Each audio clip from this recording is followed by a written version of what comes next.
Dudes and chicks, this is the Yamaha broad bass, I think. Make sure I'm saying it right, because I've screwed it up before in other videos. 5-string Yamaha broad bass.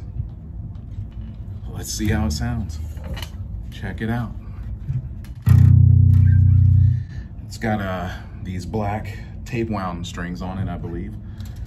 It's going for $2.99 here at Sam Ash in Marietta.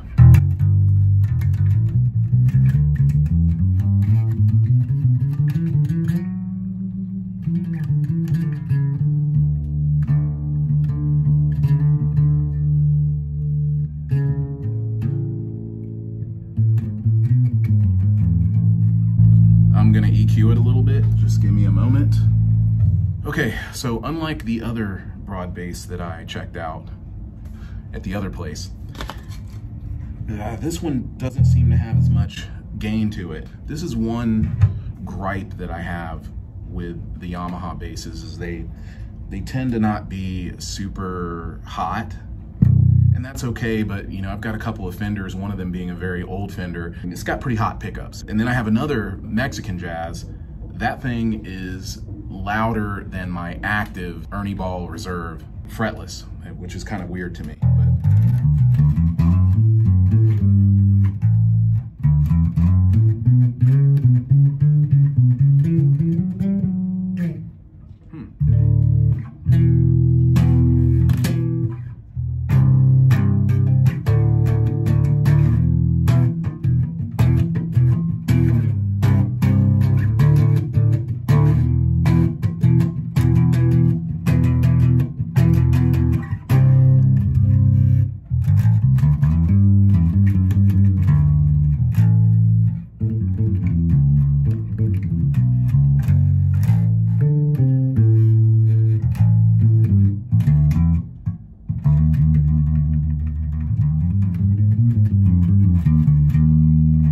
Bear with me because I'm kind of warming up as this whole thing goes on, but I'm going to be straight with you. Not against this bass at all. It's fairly light, so it's a lightweight bass, which I like.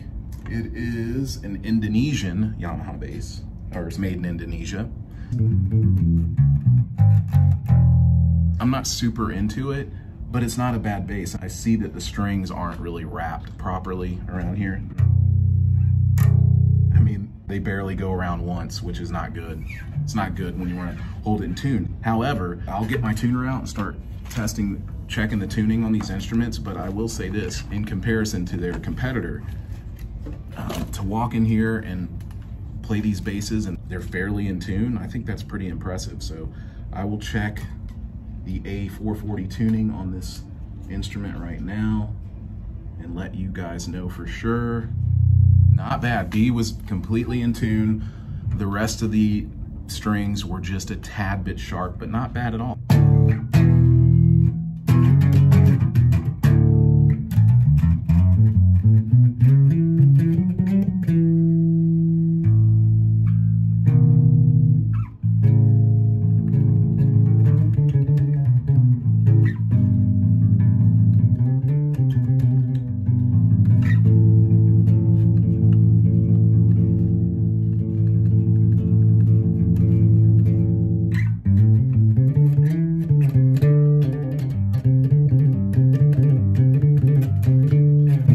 So with the Fender Rumble, I have the bass backed off a little bit. So if you must know, the bass is right at about, and I like to pretend that these dials are, let's just say rather than going 1 through 10 or 1 through 11, let's go with time. So they're right at about 10 o'clock on the bass, the low, mid, and the bass. And I've got the mid and the treble straight up at 12 o'clock, okay?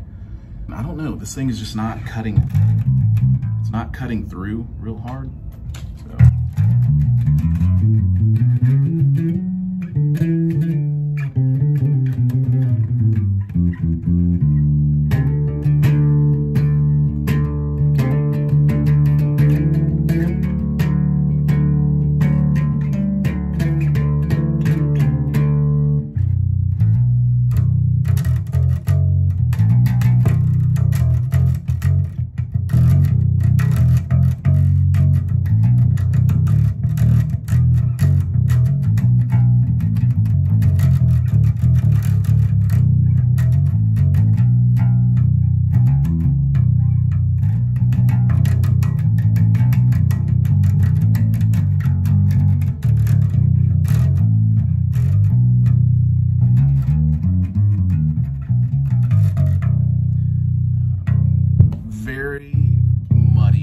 my opinion. So we're gonna move on.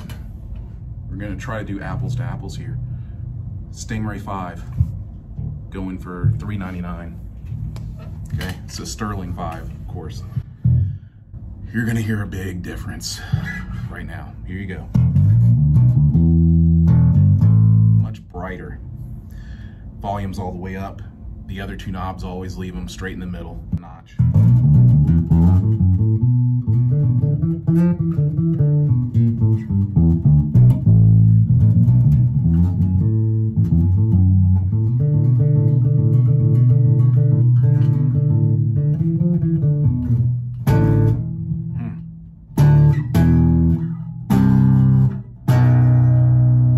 Much brighter, much louder.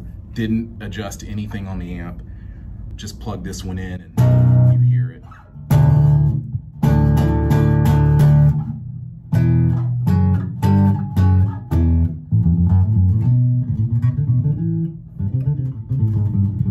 Here we go again.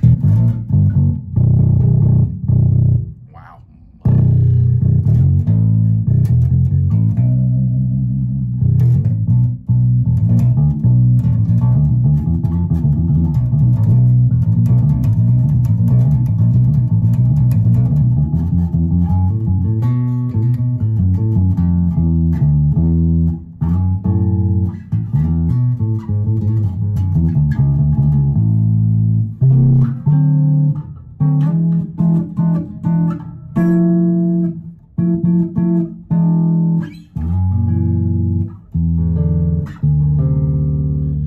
Do I have to slap it? Yeah, I do, because it's a Stingray, so.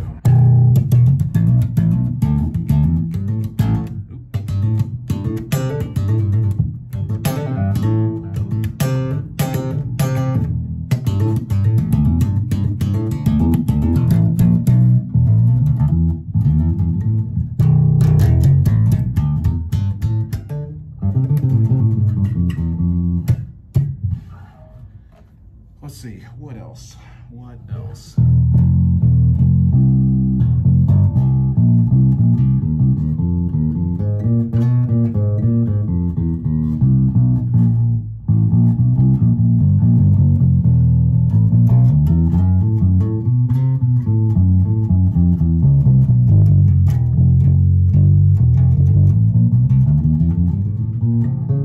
So the frets are fine.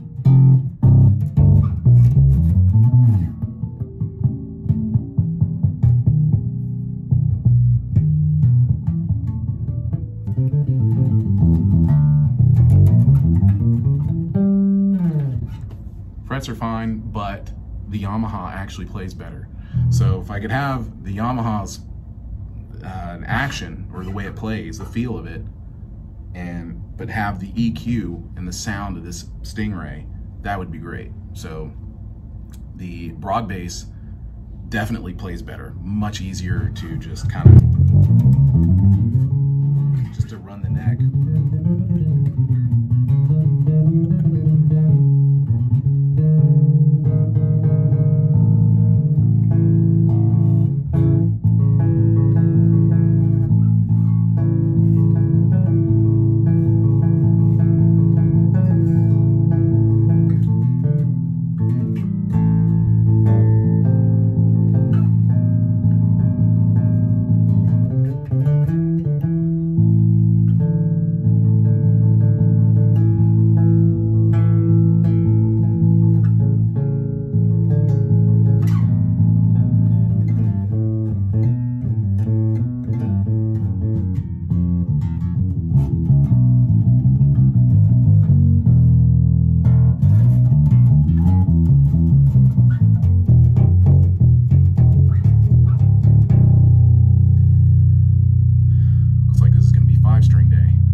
It's going to be the Michael Kelly 5-string. One moment. Michael Kelly 5-string. I think it's the Element 5.